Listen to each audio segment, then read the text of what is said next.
ہی، یہاں ایک لفظ ڈال دیا بے اذن ہی، اس کے بغیر بھی جملہ پورا تھا. یخرجہم من الظلمات الی النور، جیسے کہ وہ آیت الکرسی میں بھی یہی ہے کہ اللہ ولی الذین آمنوا یخرجہم من الظلمات الی النور. وہاں نہیں کہا بے اذن ہی، یہاں بے اذن ہی کہا ہے. یہ بے اذن ہی اس لیے یہاں اضافہ کیا ہے کہ چونکہ یہ اہل کتاب سے بات ہو رہی ہے، اہل کتاب سے بات ہو رہی ہے. اہل کتاب جو ہے وہ قائل تھے کہ یہ چیزیں ہمارا نبی خود سے کر رہا ہے. ان کا جو نبی تھا جناب عیسیٰ، جو خصوصاً جناب عیسیٰ کے بارے میں کہ وہ بہت سارے ایسے کام کرتے تھے جو عام انسانوں کے بس کی بات نہیں ہوتی تھی.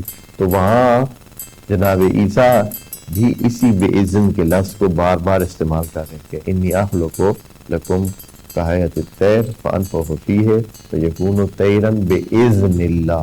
وہاں بھی وہ کہہ رہے ہیں کہ یہ پرندہ بن جائے گا جس کو میں نے مٹی سے بنایا اور اس میں پھر میں نے پھونکا ہے، تو یہ پرندہ جیتا جاگتا پرندہ بن جائے گا. لیکن یہ نہیں تھے کہ میں نے بنایا، باذن اللہ، اللہ تعالیٰ کی جو اجازت ہے اور اذن ہے مجھے، اس کی بنیاد پر.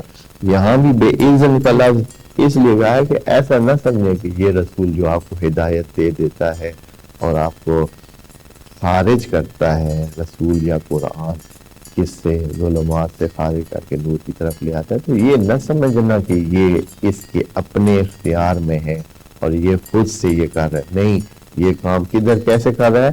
بِإِذْنِ اللہ، بِإِذْنِ اللہ یہ کام.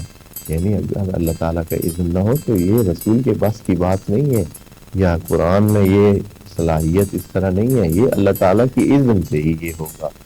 ہاں، یہ نہیں کہ اکیلا بس آپ کے پاس یہ ہے تو بس کافی ہے. نہیں، بے اذن اللہ، اللہ کا اذن ضروری ہے اور وہ موجود ہوتا ہے، تب یہ آپ کو ہدایت دیتا ہے.